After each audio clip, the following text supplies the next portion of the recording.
Okay. Yeah. Great. Okay, we are live. All right. Hello, folks. Welcome to the House Progressive Caucus.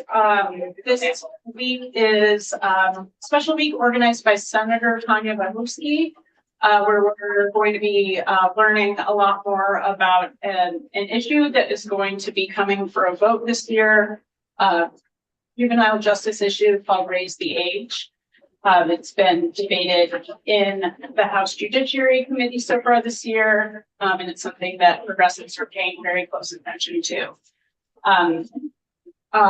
First, we'll do a round of introductions, then I'll give some housekeeping announcements, and then we will move into discussion with the Office of the Defender General and the Office of Child, Youth, and Family Advocate. Okay, I'm Representative Kate Logan. I represent the Chittenden 16 district in Burlington. I use she and they pronouns, and I serve on the Committee on Environment. Hi, I'm Annie Schneider. I'm an educator and I'm a constituent. Josh Monsky, I'm the Progressive Party Executive Director. Courtney Rickard, I work for the House of Representatives. There's more. I work for Vermont ADA. We're doing a lobby day with our members. That's why I'm here with Annie, but I'm also a progressive. I'm Chloe Tomlinson. I represent UC, use she, her pronouns, and on the House Transportation Committee. Matthew Bernstein, I'm the Child, Youth, and Family Advocate for the state of Vermont. Also, representation. Nice. Hi, I'm Will Anderson. I'm a progressive from Brooklyn.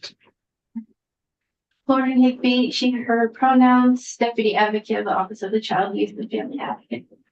And Marshall, last but not least. Sure, thank you. I'm Marshall Paul. I'm the Deputy Defender General and Chief Juvenile Defender. Great, thank you so much. So just brief housekeeping announcements. This is going to be a light floor week. Over 40 bills were introduced today. There are a couple resolutions this in memory of former representatives who have passed away. Representative Don Turner and Representative Kurt McCormick will be remembered. Rep Turner tomorrow and Rep McCormick on Friday. The goal is to have the Budget Adjustment Act out this week. So the Senate is trying to clear it out right now, and it'll come back to us and we'll have it voted off the House floor and to the governor this week. And then after town meeting day break, floor is going to be switching to 1 p.m. on Wednesdays and Thursdays instead of 3 p.m. Also wanted to remind you that the Council of State Governments East reception is at Hugo's on Wednesday at 6 p.m. And the RSVP is in your inbox from an email on February 20th. And then the Speaker's office will be sending me a list of committees that legislators can serve on for the National Council of State Legislators and the Council of State Governments. So I'll be sharing that information with the caucus so that folks can volunteer to serve on committees for these organizations that serve state legislatures. So those are the announcements, and now we'll move on to the conversation on juvenile justice. We'll be starting with Marshall, who's going to provide an overview for us of what Raise the Age is and what the conversation has gone like in House Judiciary so far this year. Sure. Thank you very much. And I'll start. You can interrupt me and tell me if I'm starting at too basic of a level here. I'm going to start with sort of the kind of 101 and historical version of Raise the Age. But if that's stuff that you guys already understand, interrupt me and I'll skip ahead. One of the things about Raise the Age that's most important to understand is that when we talk about Raise the Age, it's really important to figure out what the person you're talking about thinks they're talking about, because we use the phrase Raise the Age to mean all kinds of things. So if you go all the way back to 2014, 2015, when I started working in the legislature, prosecutors had discretion to charge children in either adult or criminal court or adult or juvenile court starting at age 16. So for any offense, no matter how minor, it was up to each prosecutor in each county whether they prosecuted that child in criminal court or in juvenile court. And that led to massive geographic inequity. So there was some prosecutors who had a policy that if they see a charge, would start in criminal court and they would make a decision later whether it should be transferred to juvenile court or not. Other prosecutors had exactly the opposite policy. And so you can imagine this led to really just huge differences in experiences for youth who were accused of having broken the law, depending on whether they were, in one town or another town, just, a couple miles over the line. They could have a very different experience. Juvenile court is confidential. It is rehabilitative. It is very much focused on addressing therapeutic clinical needs, both of the youth and of the family. That's really different from adult court, which is very much focused on punishment, and it's focused on identifying sort of what is the appropriate punishment for the individual based on the conduct that they engaged in. So we're talking about two very different systems with very different purposes. And when you go back to sort of the original system of 2014, 2015, we had incredibly disparate results depending on which county you were in. So starting then, we started an effort that was called Raise the Age. But that was really just an effort to get us into line with what was sort of the practice in most other states, which was to have much more consistency around who winds up in which court. So defining juvenile jurisdiction based on age and not allowing it to be defined based on prosecutorial discretion. That was the first step of Raise the Age, was to say, you know what?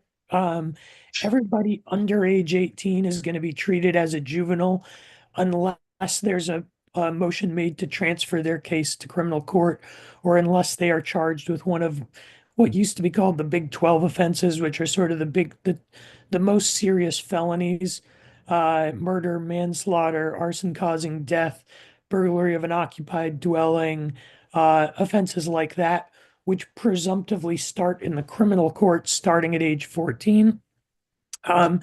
So ignoring all of those, what we did originally was just made it so that everybody from age 16 to 18 started in the juvenile court, regardless of what the prosecutor decided. And so that gave us a real measure of geographic equity, so that there was a lot more, a lot more consistency county to county in terms of how cases were handled. So then the next stage of Raise the Age happened just a couple of years later. And that was because Senator Dick Sears, who was chair of Senate Judiciary, got very interested in a Raise the Age effort that was happening in Connecticut at the time. And that was to raise the age of juvenile jurisdiction above age 18. In Connecticut, they were looking to raise it to age 22. Senator Sears was not interested in raising it all the way to age 22, but he was interested in raising it to age 20. From his perspective, teenagers were teenagers, and people above the age of 20 were adults. And so he saw that he looked at it and said, it doesn't really make sense that we're treating 18-year-olds like adults and we're treating 17-year-olds like juveniles. And really, in his experience, he had quite a bit of experience working with youth. And in his experience, there just wasn't a real distinction between the two. And so he started opening us up to this idea of raising the age of jurisdiction beyond age 18. And so we passed a law that would raise the age to age 20, so to include 18 or 19-year-olds. And we were the first state in the country to do that. And up to this point, we're still the only state in the country to have done that. Now, the way the law was originally passed was to go in phases, so that 18-year-olds would come into the juvenile court system at one point, and then 2 years later, 19-year-olds would come into the juvenile court system. And the Raise the Age legislation that's been sort of most at issue for the past few years and is still the most at issue during this session has to do with those 19-year-olds. And so raise the age went into effect. We had a couple of years to get ready for it. And then the 18-year-old came into the juvenile court system and everything worked fine. In fact, you would imagine that by bringing in an entirely new population of youth into the juvenile justice system, we would be really increasing the number of youth in the juvenile justice system, increasing the number of youth that were in secure placements, youth prisons, that kind of thing. And we actually managed to do the opposite. We managed to bring 18-year-olds into the system while simultaneously reducing the rate of juvenile incarceration in Vermont all the way down to where we became the first state in the country in as long as anyone can remember to have zero youth incarcerated in the whole state. And that worked fantastic. And so that was ticking along great. And then, of course, as happens to anything that was ticking along great in 2018, 2019, then we got hit with the pandemic. And the pandemic really flipped everything upside down because the state of Vermont relies very heavily on contracted providers to provide services to youth. And those contracted providers, both residential providers and community-based providers, are all licensed, and their licenses are all based on staffing ratios. So they have to have X number of staff for every youth that they serve. And during the pandemic, we had staffing problems that were just beyond anything we had ever seen before. And that meant that the number of the number of beds available for residential treatment for youth that needed that level of clinical service, and the number of community treatment options that were available for youth that needed clinical services really cut in half. And so because of that, for years now, we have been delaying the increase in raise the age to include the 19-year-olds. So 19-year-olds were supposed to become part of the juvenile court system in 2020, but that became impossible in 2020 just because we didn't have the resources in the juvenile court system to serve 19. And ever since then, every single year, there's been a bill in the legislature to delay the implementation of raising the age to include 19-year-olds. And this year is no exception. This year, there's a bill in House Judiciary called H2, which does a couple of things, one of which is very, very good that we're excited about, which is raising the minimum age of juvenile jurisdiction. Everything I've talked about so far is about the maximum age of juvenile jurisdiction. Right now, Vermont has one of the lowest minimum ages of juvenile jurisdiction in the country.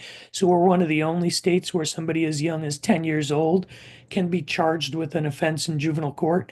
And that's really frankly, it's dumb. It's a waste of everybody's time. I've represented probably about 10-year-olds over the course of my career, and not a single one of them has been found competent to stand trial.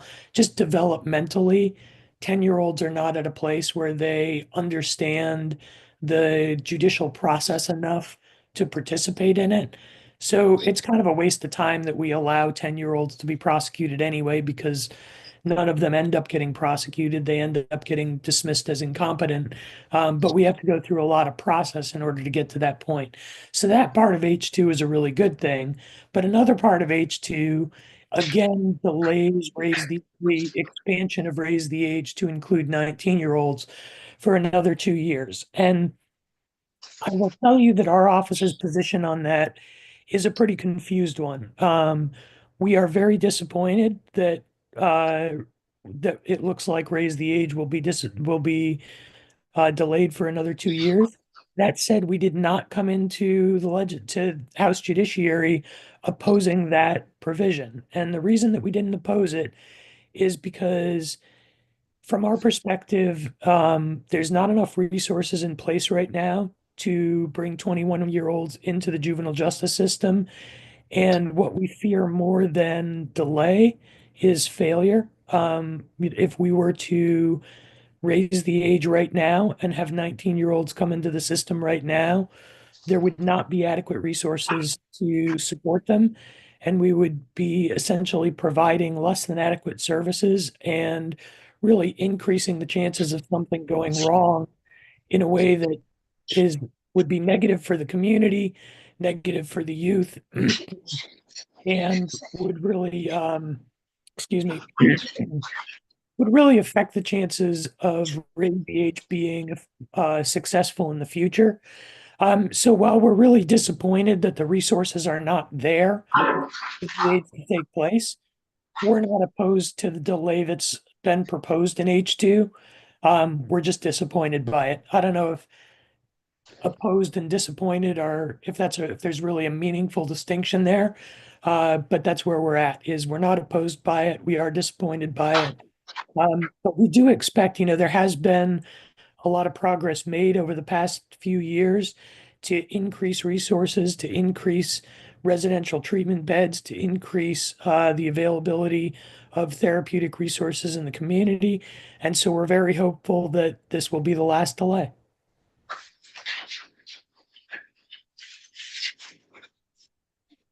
Does anybody have any questions for Marshall? I had a clarifying question, actually, Marshall. Great. Marshall, I've been a little slow to catch up on version 3, whatever it is, version 3.1 of H2. Does that keep in the provision? It looks like they took out the provision amending 33 BSA 5262, which would, for everyone in the room, essentially provide a way to elevate youth who violated probation, roughly speaking, with some specifics, to the adult system. And I know the chair himself, who wanted this in, called it unconstitutional, I think, after you did, Marshall. Right. So is that gone entirely? Are there any aspects of the current bill where young people in the juvenile system can be elevated to the criminal system that didn't previously exist before? No, that provision was put in, and from the moment we read it, we weren't really worried about it because it was so unconstitutional on its face.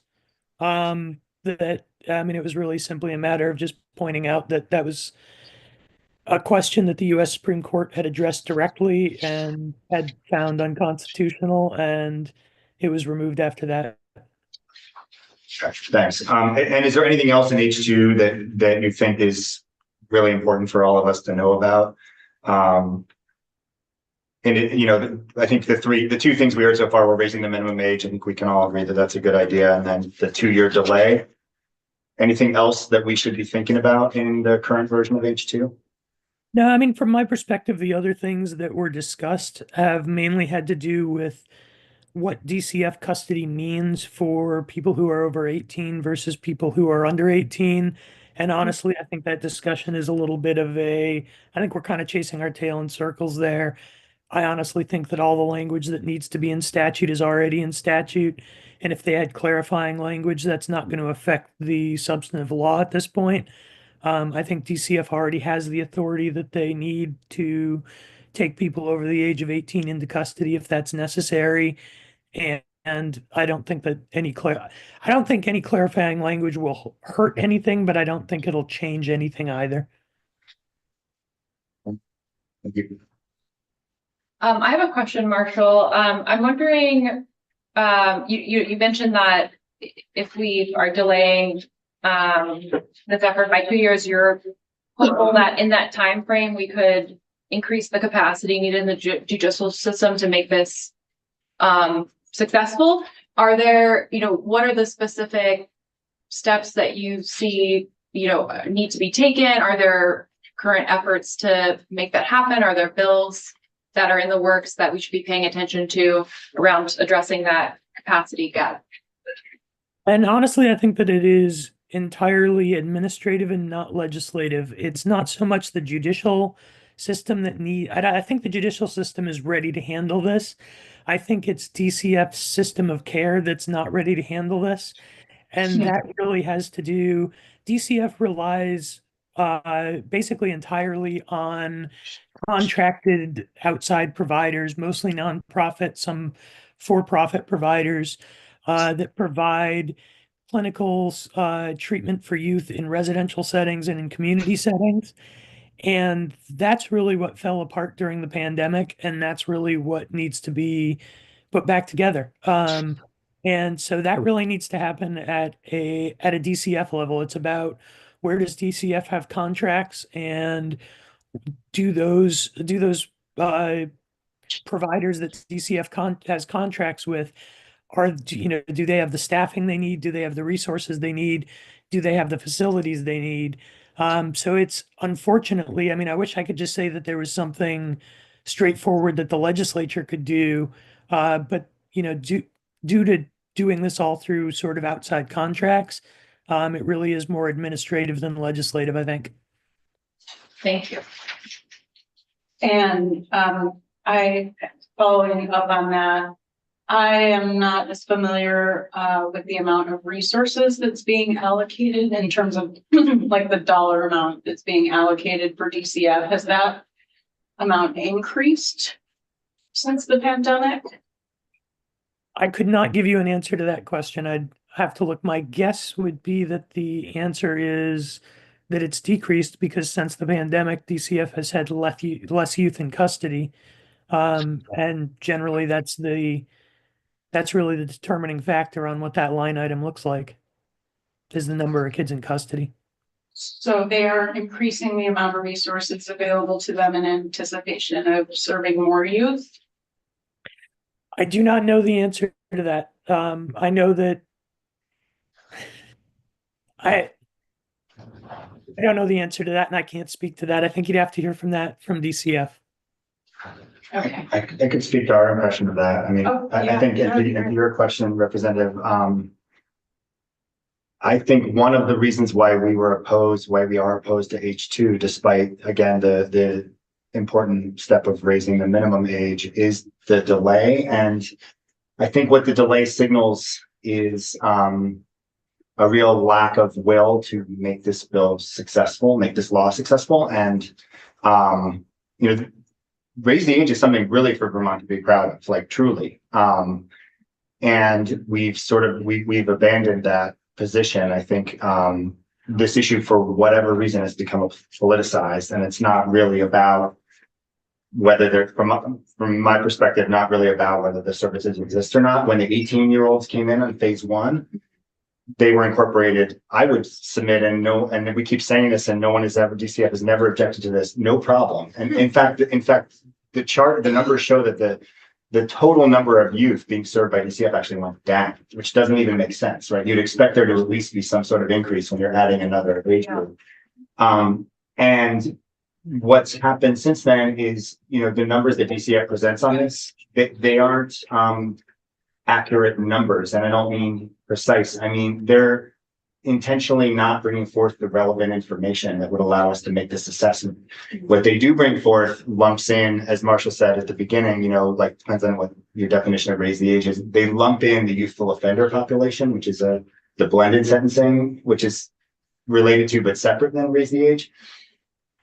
Because I think if they brought in the real numbers, it would show that actually the impact isn't that great. And what we've said all along, what our office said a year ago, and we said recently is, DCF they're coming forth and saying we need all this support. We're really struggling. Our data system isn't up to snuff. We have all these vacancies, morale is low, all these things. And to all those things, we say yes, absolutely. But you deserve support, right? They've asked for money for the barge, for the restorative justice program. We've supported that. But that's been grafted onto this particular issue in a way that's, again, I would say political, not based in the real numbers. And so to come back to your question, DCF, their position has sort of been, their position has left out their own agency, no pun intended, in developing those very services. And I think the issue to your question is they have not asked. They have not asked. There is insufficient program development at the rehabilitative end. It'd be one thing if they're saying, we're really trying to build up our front end, our community services, and we're really struggling and we need X amount of resources or whatever. But we don't see any our office has not seen any real effort to fundamentally put in place the necessary services to do this. What we see is investment at the deeper end, at the deepest ends of the system, which are the most expensive and the least return on investment. The residential system, is important, but so are community-based services. And when we talk about raise the age youth, we're talking largely about low-level offenses. And what the data show, the national data shows, is that these youth, most of these youth will commit one or two infractions, and then if they get the right support, they turn their lives around. Right? They don't fall into the adult criminal system. Most of them. Mhm. And when the service array is primarily at the deepest end, and there's talk about building this brand new youth prison, from the ground up, at a cost that's never been presented, and it's just sort of assumed that we have that money. But then when you talk about, supportive services, there doesn't seem to be sufficient will, and we're out of money, right? And so, that's my worry, is that this is not something, DCF's not a neutral party in this whole thing. It is, most of the kids that will fall into that deepest end of the system and spend the most time in the system, and that are the most expensive. DCF is their legal parents. They are in DCF custody, right? They're either in foster care and also have juvenile justice charges, or they're in juvenile justice custody. The state is their legal parent. The state is also the developer of the service array, right? And even though they rely on contractors, it's up to the state to develop those services, and they are cost effective, right? And so the problem with delaying this again, I think, and in spending, the amount of time we've spent on delaying this law, the amount of time, again, to be spending all of this time going round and round and round, when we laid the groundwork for this law in 2018 and it was on solid footing. I guess I just would, we would disagree with the characterization that DCF isn't ready. I think they can do this. And of course, we don't want to see the law fail either, but I think that, sometimes the legislature passes a law for good reason, right? And I think there's been a real, I think that pushing the implementation of this law will make it happen, right? And if we keep delaying it and keep subscribing to this narrative that we just can't do it, we just don't have the services, I think that's where we will continue to be. And I think I think we should stand behind, like it's a very positive development. And I don't think there's been any data presented that that phase 1 that incorporated up to 19 I think it's been a success. I've seen nothing to say, I don't know if Marshall has, that it has been anything but a success. And the solution here is to push young people into the adult criminal system, right? Which, to get back to the judicial question, the prosecutors who are calling for that are overwhelmed. The defender general has capacity issues. The courts have capacity issues.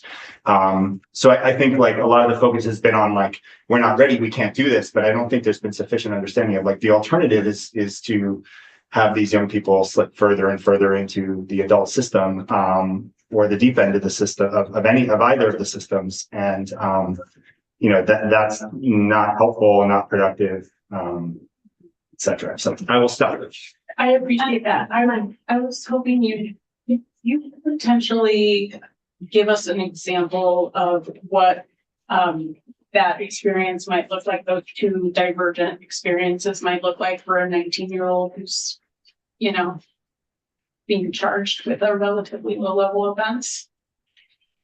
I think that's a good Marshall question too. I mean, as Marshall said, the family court system is set up to be more supportive and rehabilitative, and the confidentiality part is important. And in the criminal system, this law, I assume most people in the room are, at least generally familiar with the brain science that underpins this law. But we were sort of, earlier talking about the line at which a person is a legal adult, right? And if a 22-year-old, right, that they are a legal adult, right? But so in the adult system, I think the notion, at least of the criminal system, and again, Marshall's more of an expert than I am, but the notion of the adult system is that the first thing you learn in law school, in criminal law, is this philosophy about, why we punish people, right? Or why we have a criminal system. We, punitive, maybe we just want to punish people. Deterrent is the big one, right? We want to make sure people don't do the thing again. Some people need to be removed from the population because of safety issues. And I think on the deterrent one, which is, one of the major pillars of the criminal justice system, the brain science says that, if you're, and we see this all the time, an 18, 19, 20, 21, 22, depending on who they are, they have trouble with that cause and effect. Even if somebody says, if you do this knuckleheaded thing again, you're going to suffer, you're going to be charged with a felony. The brain, when not developed, really struggles to internalize that and turn it into action, right? Or inaction. And so if you throw adult criminal charges at a person like that, you just wind up punishing them, right? You wind up, and for low-level charges that I think raise the age, all of the deep research that underlies it says that that's not what we want to do as a society. We want to give people a chance to get on their feet and make mistakes. And, it's also a privilege issue, right? I mean, it's a racial justice and an economic justice issue. People who are privileged get a ton of chances, right? And that across an array of areas. And, a lot of these young people are, this juvenile justice is almost entirely made up of low-income people, right? And it's highly disproportionately Black and brown. It's folks who, haven't gotten sufficient support. And, the other thing that the data shows is that often just one supportive adult in a young person's life can really make the difference and turn them around. And so, which is another service that we'd like to see DCF invest in. But I feel like I should stop. And Marshall, I don't know if you had anything to add to that. Sure, I'd just jump in and sort of to directly answer that question, because I think it's the perfect question, is a low-level 19-year-old offender, because that is actually the most typical kind of offender there is a low-level 19-year-old offender. Law-breaking peaks at around age 20. That's when risk-taking and impulsivity peak, and that's when law-breaking peaks. And it is, young people tend to commit low-level offenses. They tend to commit property and public disorder offenses. And so a 19-year-old low-level offender is the perfect example to use. And so let's say that we have a 19-year-old who's charged with we'll give it a property crime, a significant theft offense. So somebody who's charged with a low-level felony theft offense. If they were charged in the juvenile court, they would be treated the way that every juvenile is treated. And this is one of the real remarkable differences between the juvenile court system and the criminal court system. So in the criminal court system, if you get convicted of an offense, there's an attached penalty in statute to that offense. If you commit disorderly conduct, that's a 0 to 6 month offense with the potential for a fine and probation or jail time. Something like a low-level felony theft for a first-time offender, for a young person, they're almost certainly going to get a fine-only disposition, meaning they're going to be told to pay a fine, and then they'll probably be made to pay restitution, so to pay back whatever they stole. And that is likely to be it. About 40% of 19-year-olds in the criminal court system are resolved as fine only. So there's no probation, there's no rehabilitative services provided, there's no therapeutic services provided, there's no assessments done, there's no screenings done, there's no needs analysis done to determine what their needs are, what put them in the position that they were breaking the law in the first place. It's just simply pay a fine and your case is over. In the juvenile court system, no matter what the offense, no matter how minor the offense, if you are, we call it adjudicated in the juvenile court system instead of convicted, but it's really the same thing. If you are adjudicated, you get a disposition instead of a sentencing. And a disposition, there's no attention paid to what the statutory range is. So nobody's paying attention to say, oh, this is only a 6 month offense, or this is a 3-year felony, or anything like that. It is a pretty long document. They tend to be 15 to 25 pages long. It includes risk and need screenings on the youth, risk and need screenings on the youth's family and other people who are connected to the youth, identification of all the domains where the youth has really supportive factors that are benefiting them, and plans to use those supports to help the youth, as well as identifying all the domains where the youth is really struggling or needs other supports, and comes up with a plan to provide services to support the youth in those areas, and then provides a timeline for how long should it take for these services to be effective and for us to see essentially rehabilitative progress. And that's what a disposition is, and that's what happens in juvenile court in every single case, no matter how minor or major. And that's part of the reason why we feel that raise the age is such a positive thing in the first place, is because youth who are being served by the criminal justice system are really not getting any sort of treatment. And I put treatment in quotes there because what I mean is they're not getting any, nobody's looking at them individually and saying, here's what you need. Like, we're going to do a substance abuse screening. We're going to do a mental health screening. We are going to screen you for housing instability. We're going to screen you for traumatic childhood experiences. And then we're going to put all of that together and sort of identify what services are going to provide for you in the best way. And that's something that just doesn't happen in the adult system in that way. And it's what the entire juvenile system is designed around. It's the whole focus of the system. It's why we do what we do. So it's a great question because it really highlights what the distinction is. Yeah, I really appreciate that. Yeah, my real job is being the director for the Vermont Coalition of Runaway and Homeless Youth Programs at Elevate Youth Services. And I know that our agency recently lost their funding from DCF to provide transitional housing and supportive services to the youth, like the juvenile justice population. So I've seen directly the disinvestment of DCF at my own agency. There were 8 transitional housing beds for 18-year-olds who were justice involved.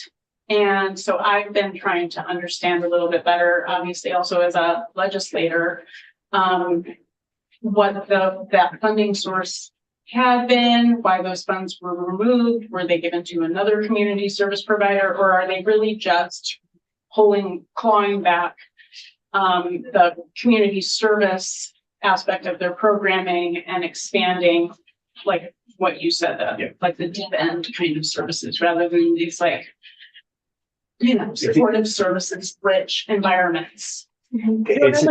Oh yeah, go ahead. I don't have an answer to that, but I'd love to speak to it for just a quick moment because to me this is every time this comes up, I can go on a rant about this for an hour and I won't, but to me it's one of the most important things is there's a real lot of focus right now on the deepest end of the system and how are we going to provide for the youth who need the most secure, the most stable, the most intensive interventions. And that's actually the smallest number of youth. And back when we had Woodside, one of my primary jobs was representing youth who were locked up at Woodside. And the driver of incarceration at Woodside was not how many kids needed to be behind bars. It was how many beds were available in less secure settings. The most common thing to happen is we would have these weekly staffing meetings for youth who were ready to be released from Woodside. And we would often wind up in situations where everybody around the table, DCF, probation officers, defense attorneys, clinical staff, operations staff, everybody agreed that the youth was ready to leave Woodside, but there was no beds available to transition out. And that continues to be a problem. And I continue to say that it's far more important for us to focus on the staff secure or even non-secure residential programming that's out there that provides sort of a step down from secure treatment than it is to focus on those secure treatment beds. And yet all the focus goes to those secure treatment beds and not to that sort of mid-level tier, which I think is where we are hurting the most, and also where if we have problems, that's what's going to drive youth incarceration the most. And I'll say it's especially, if all one cares about is money, truly, we're doing it upside down, because child welfare and juvenile justice have especially in child welfare, which many of the children who fall into the deep end of the juvenile justice system are also in child welfare custody. It is one of the most, if you look at the federal money flowing to states, it's one of the most, the highest returns on investment that a state can engage in of almost, I would submit, any field. But only if you invest in there's no federal money for locked facilities. Period. There's no Medicaid, there's no Title IV. But there is, if you invest at those from the level that Marshall said up to the community level, there is a ton of federal money, including for housing. And so it's especially mystifying why, austerity in this field is like a 4X mistake, because you're losing the positive effects of supportive services, but you're also literally losing federal dollars. And our annual report, which I will promote now, and we have copies available. We have a couple of statistics around this. So in 2014, a national study found that Vermont was spending $224,000 a year on each youth incarcerated at Woodside. Then in 2020, that number rose from 224,000 to 528,000, which was the 6th highest in the nation. And so right now there is this drive to build another new youth facility, because the notion is we lost Woodside, so we need another one. And our office is like, we're not PhDs, but just in looking at these numbers, we have never seen any utilization numbers that say that we would need more than the 4 beds we currently have at the temporary Middlesex Red Clover facility. So our message has been, let's pause on building any new facility. Let's study our numbers of where we are right now. We have a 4-bed secure facility. It's not a great building, but the programming we've heard good reports about. And let's then, so instead of investing even deeper, right, let's move up the line now and try to strengthen our systems of care, for which there is federal money available, even in this climate. Discretionary funding is what's largely been cut off, but Title IV is it's well established in federal regulation, and it would take more efforts than just an executive order to just shut that off. So there's some other technical stuff too about residential care, where Vermont has some of the levels that Marshall was just talking about. We have a nice handy graph here on page 22 that shows basically because Vermont has not modernized its data systems and has failed its administrative duties, essentially. We were drawing down $700,000 a year approximately for residential care from the feds, and now we're drawing down zero. And that's partly because the law changed in 2021 and we didn't keep up. So, it depends on what the question is here, right? If the question is how do we build punish young people for crimes, then we're moving in the right direction. If the question is how do we support young people to become productive economic members of the Vermont economy, right? And also keep our community safe, because there's other data that shows that when young people are overly criminalized, they think, as Marshall alluded to, they think in groups, right? And so when you lock up a 19-year-old in the adult system, or a 20-year-old, right? Often that is, they actually find people who are going to lead them down different paths, right? So if we are truly trying to support young people, which I think we have not done a good job at having that youth perspective, then I think it's not just helpful. It's helpful to young people. It's helpful to DCF, and it truly saves the state money. So it's and that's why I say it's been politicized, because I think there's this notion that if we repeal raise the age or delay raise the age or something, it's going to keep our communities more safe. And I know Senator Husky, community safety, was one topic of today's talk, and it also. Pausing raise the age again, I don't think keeps our communities any more safe. So if our goal is economic productivity and safety, then we're spending hours and hours and hours spinning our wheels on something that actually helps with that. And not, I would love to be in the House Judiciary talking about some improvements we could make, some actually productive improvements in our child welfare legal system and other places. And, we're spending our time kind of just kind of reflecting our biases and spinning our wheels on battles that have already been fought. It seems like a giant waste of time, but I will stop. I just wanted to return back to a few things Marshall said and Matthew, what you said. And I think the raise the age timeline is significant, right? The historical timeline is significant with it passed in 2018 and taking 18-year-olds in 2020 during COVID, right? We didn't have a worse capacity issue than we did while we were trying to keep our community alive, right? So I think that is significant. And then also the numbers show it's been successful. And with DCF assuming a new population to serve under Raise the Age, it has not overwhelmed them and it has worked. I think that is also what needs to be highlighted. And then as we assess what DCF provides in their Raise the Age updates, I'm still looking for the innovation, right? Like Raise the Age is the innovation in legislation, but then how are we serving this specific population in really meaningful ways? And the implementation report, excuse me, the progress report is really showing the investment in every service that provides the least impactful outcome, right? So the highest level of care of a secure facility is actually going to perpetuate delinquency behavior. And that's what the research also supports. And so I would like us to really see some partnership across departments, through the entire agency of human services to see where we can invest in multi-systemic therapy.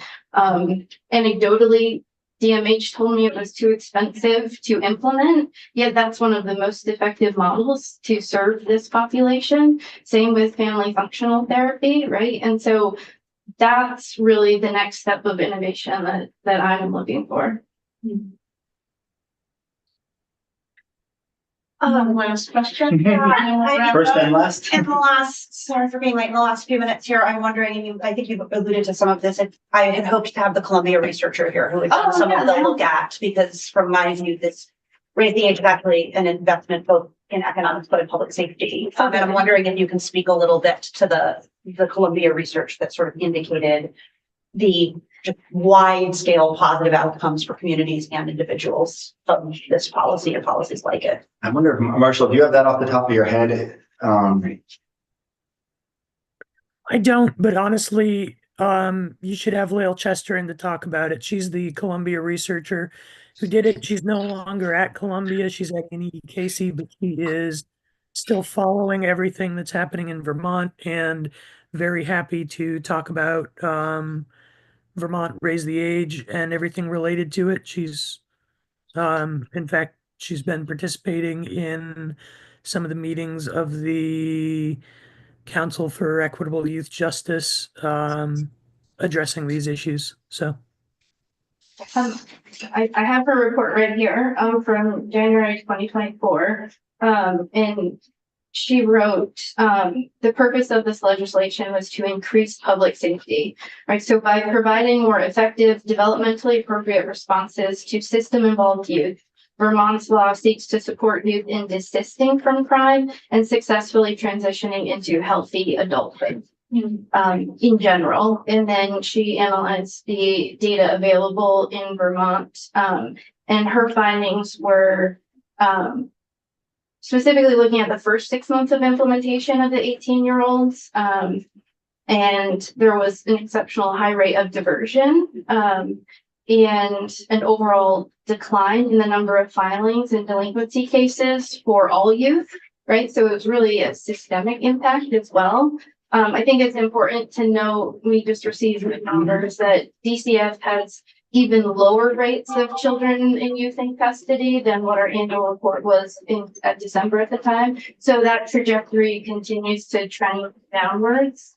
And that was another one of her findings, that even with the 18-year-olds included in the system, the numbers of filings continue to decrease, as well as the number of youth on probation.